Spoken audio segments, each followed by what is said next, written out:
Update. Am I the a-hole for preventing husband from taking in nephews? Original post. My husband, 32 male, and I, 28 female, have been married for 2 years and together for 5. Until now, I would have said that we had a perfect relationship. But right now it seems like that's over, and I'm not sure who the a-hole is, if anyone. I grew up in a really bad abusive and neglectful situation. I've been to therapy and done the work, but there are still some issues that are just going to be permanent, I think. The two relevant here are that I need to have a calm, safe living space that is mine to function, and I do not do well around children. I don't hate children, but I was forced into raising 7 siblings and step-siblings when I was still a kid myself, and I will never be responsible for another kid for as long as I live.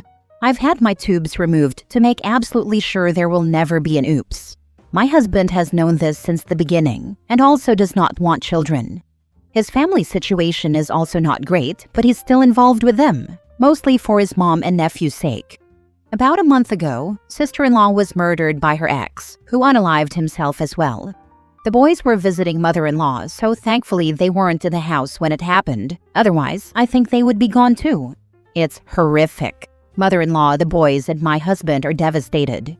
Sister-in-law was not my favorite person in the world. She had a lot of the same traits my abusers had. But nobody deserves that, and I'm trying to be supportive of their grief. The problem is that there's nowhere for the boys to go. They were staying with mother-in-law, but her health is so poor that DHR decided she's not stable enough to have custody. Their father's family doesn't have anything to do with them, which is a long story by itself. My husband has a younger brother, but he has substance use issues and isn't in a good place to take on 2 kids. That leaves my husband and me as the only real family placement option. My husband isn't thrilled about bringing kids into this situation, but he feels like he has to keep them out of foster care, which I understand. Here's the problem. I absolutely do not want these kids living under the same roof as me.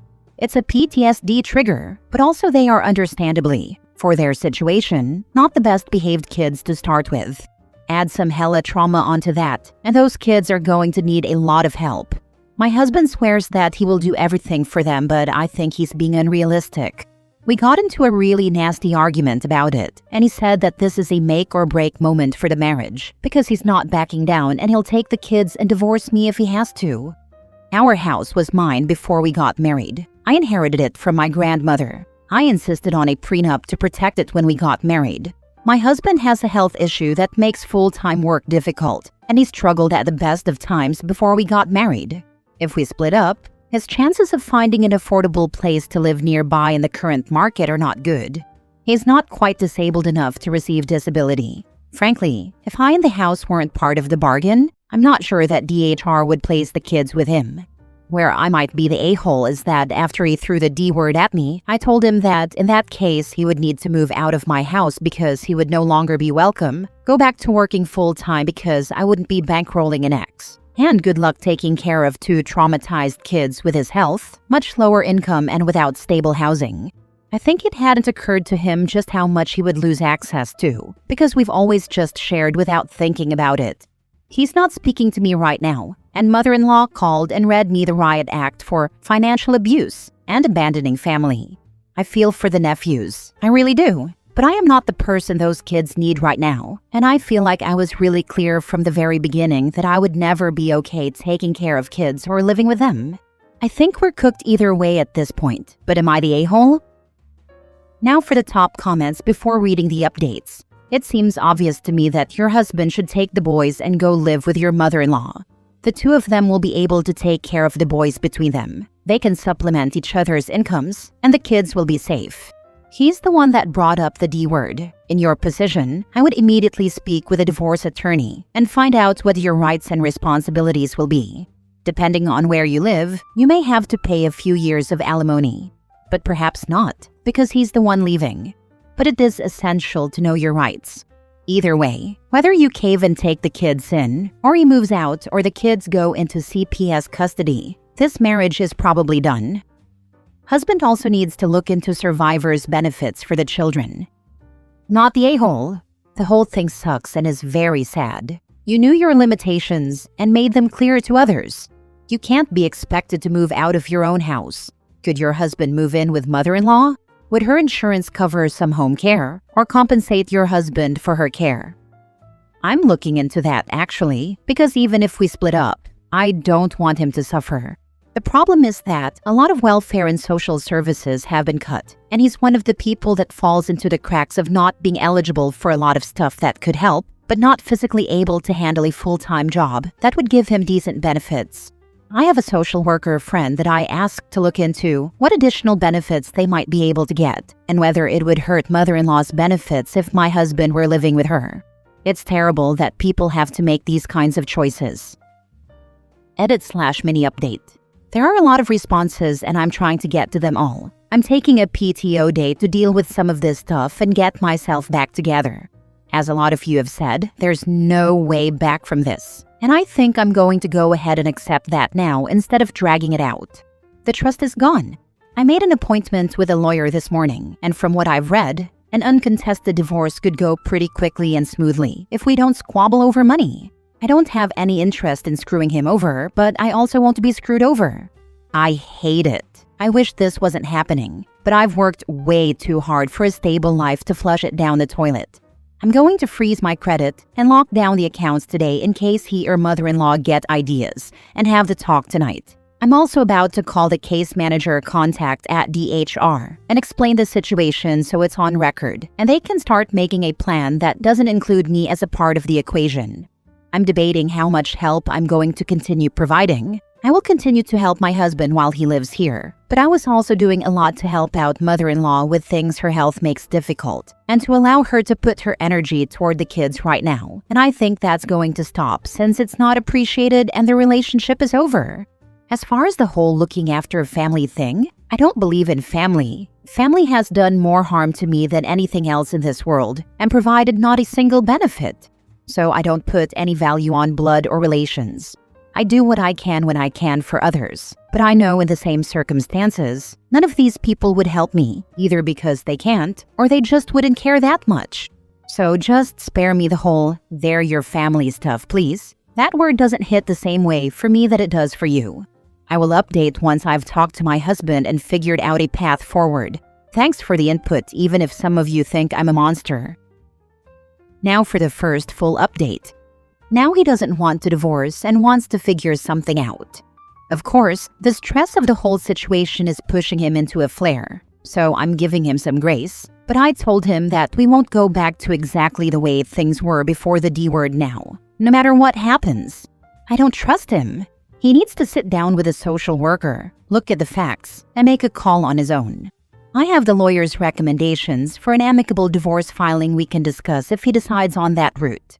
His mom said some unforgivable things in her little tirade, so the things I was doing to help her stop. Whatever happens, I will make sure he has health insurance until he can make other arrangements. I would be willing to discuss all of this in counseling with him while we try to sort it out. But for now, one of us is moving into the spare room or he can go stay with his mom. He's upset but agreed. It's probably going to take some time to get a resolution, but I will try to post again down the road once the situation settles out.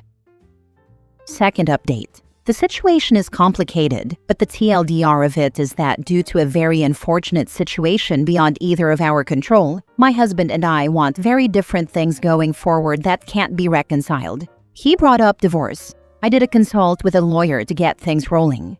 Now he doesn't want to divorce, but the problem isn't going away. And I'm already feeling checked out, so I think that's the inevitable conclusion. We're at least going to separate. The thing is, I still love him. I don't want this to hurt more than it has to for either of us. I'm committed to a fair split that doesn't leave anyone high and dry. I'm hurt and angry, but I understand where he's coming from, and I want to keep it civil. He's hurt and angry, ironically because I took him up on the divorce instead of doing things his way, but I know he loves me. How did you keep things productive and civil with your soon-to-be ex? I've already had to block some of his family for coming at me.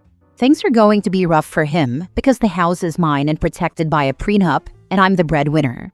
He wouldn't be eligible for alimony because we've only been married for 2 years. At most, I would be paying his health insurance premiums for 6 months or so, which I don't mind. This would be easier if I hated him, but I don't, and the thought of him struggling is frigging depressing. Did you remain friends during or afterward? Or is it better to just drop contact except for necessary communication? I know I'm going to come out of this okay, but I want to do everything possible on my part to make it smooth and not contentious. Now for the last update. People have been asking me for an update, and there were some forward developments before Thanksgiving. The bad news is that DHR decided my soon-to-be ex's medical situation rules him out as a primary guardian for the kids. He wouldn't be able to adequately care for them during a flare. Same for his mom. They have the same condition. His is worse than hers, but hers is more advanced. The good news is that the social worker talked the paternal relatives into agreeing to a DNA test. They didn't believe that the kids were really murderous a-holes bio children, and he and sister-in-law were keeping the situation on the down low because he was married, so they never established legal paternity. DNA was a match, so the grandparents on that side are taking the kids. What that means as far as visitation for my husband and mother-in-law is still being hashed out. But the whole thing has been de-escalated a lot, thanks to a really competent case manager. As far as the divorce, I'm going ahead with it and filing this week. He's moved back in with his mom. They're salty about it, but that's to be expected. I still love him and wish him the best, but I'm done. His family's too much drama, and I don't trust him the way that I did before this. Given that we were only married 2 years and the house is mine from before the marriage and protected, it should be a clean break. While I miss him being here, I'm already feeling less stressed with him gone, and I didn't realize that had been creeping up on me for a while. I think I'm done with romantic relationships, at least for a good long while, so I'm going to focus on my career and some fun stuff I haven't had time to do since taking on a caretaker role. Thank you to those who offered support and advice. It sucks that any of this happened to begin with, but I think it's ending about as well as it could have at this point. I will be dropping contact with my ex's family, so I doubt I'll have anything else to update. Don't threaten divorce if you aren't ready for that possibility. Your soon-to-be ex would 100% have used divorce as a weapon again if you had caved into his demand. So the only option going forward was this. Good on you for sticking up for yourself. Hope those kids will turn out all right with their grandparents. I'm sure they're going through a whole lot right about now. And if you really threaten divorce, be ready that the relationship is dead as soon as these words leave your mouth. Such an ultimatum is always a lose-lose situation. Good for you. What condition does your ex have? I was guessing MS. After what his mother said to you, I'd have been flat out done as well. You've shown these people nothing but kindness, and the moment you push back, they showed you who they truly are. His family isn't just drama. They're shitbirds. They're always going to be that way. They have MS and myasthenia gravis. He has the childhood onset variant, so his is a lot more debilitating, but his mom's has progressed more. It's managed as well as it can be, but I still wouldn't wish it on my worst enemy. How dare you, as the owner of the house, the only stable income, caretaker of my disabled ass, and child-free by necessity, not want to take in children whom you most definitively are going to have to 100% care for, no matter what I say I do. My way or divorce way. Bro, just before finding out. I love this for him and his mom so much. They're too stupid to learn from their choices to be a-holes, but they get to live with the outcome. Sister-in-law too. I hate to speak ill of the dead, but considering what OP said in her comments, sister-in-law really screwed her children over. To be fair, I think that sister-in-law was seriously mentally ill. Her behavior was similar to untreated bipolar disorder, and postpartum stuff really didn't help that any. The kids should have been put up for adoption. Between her and the father, they never had a chance. At least with paternity established and the secrets out, maybe they can have a relationship with their half-siblings and other relatives now and get appropriate attention and help. Last story. Would I be the a-hole if I don't bail my dad or stepmom out of jail tomorrow? I, 19, spent Thanksgiving at my mom and stepdad's place. At around 7 p.m., I got a call from my stepmom asking me to come over because the police were at their place and it was an emergency. I went because I was worried about my stepsister, 14, and my half-brother, 8. My dad and stepmom were both under arrest when I arrived. The police asked my dad and stepmom if I had permission to take the kids. My dad said I could only take them if I didn't take them to my mom's. I said that's where I was going, and I didn't have anywhere else to go. The police said if I didn't take them, they would go to CPS. My dad asked them to wait for his brother to show up. The cops said they weren't going to wait any longer because they already waited for me. My dad and stepmom gave permission. My dad also asked me to bail him out and gave specific instructions as to which bail bondsman to use. I said I would. They haven't had their bond set yet and probably won't until tomorrow, Monday, so they've been in jail all weekend. I've never bailed them out before. I am mad at them for interrupting my Thanksgiving and traumatizing my siblings. I am considering leaving them in jail until they figure out something else. I considered asking my mom and stepdad for advice, but if they think I'm in the wrong, they'll just bail them out themselves. I really am upset with them, but is leaving them in jail too much of a punishment? Would I be an a-hole if I do? Also, my stepsister and half-brother are stuck with me at my mom and stepdad's house until my dad and/or stepmom can get them. So that's also a factor. What a horrible situation for you and your siblings. I'm so sorry you are going through this. Not the a-hole either way. Your dad and stepmom are the a-holes for creating this situation. You are not obligated to arrange bail for them. However, if you refuse to help, your dad and stepmom might cut you off from any contact with your siblings in retaliation when they do get out. You will need to be around to help them out if and when this gets worse. Whatever you choose, though, you should talk with your mom to let her know what's going on. You will need her support. I talked to her about what happened, but I left out the part where they want me to bail them out. She thinks I shouldn't go to their house anymore because if something happens and I get mixed up, it could show up on a background check if I apply for a job. She's not wrong about that. If there is domestic violence taking place in that house, you need to stay away from it, and you should get your dad's family involved to get your siblings out of it too. I would presume that CPS will get involved either way shortly. My dad's only nearby family is my uncle, and he's worse. Now for the update. My stepmom was released from jail. No bond. My dad's bond is $1,000. I don't know if that's the 10% or the total amount. So my stepmom will be able to pick the kids up from school. When I get out of class, I'll take their stuff back over to them. Since the kids are fine, I consider dad's bail not my responsibility. His wife can take care of it or not at her own discretion.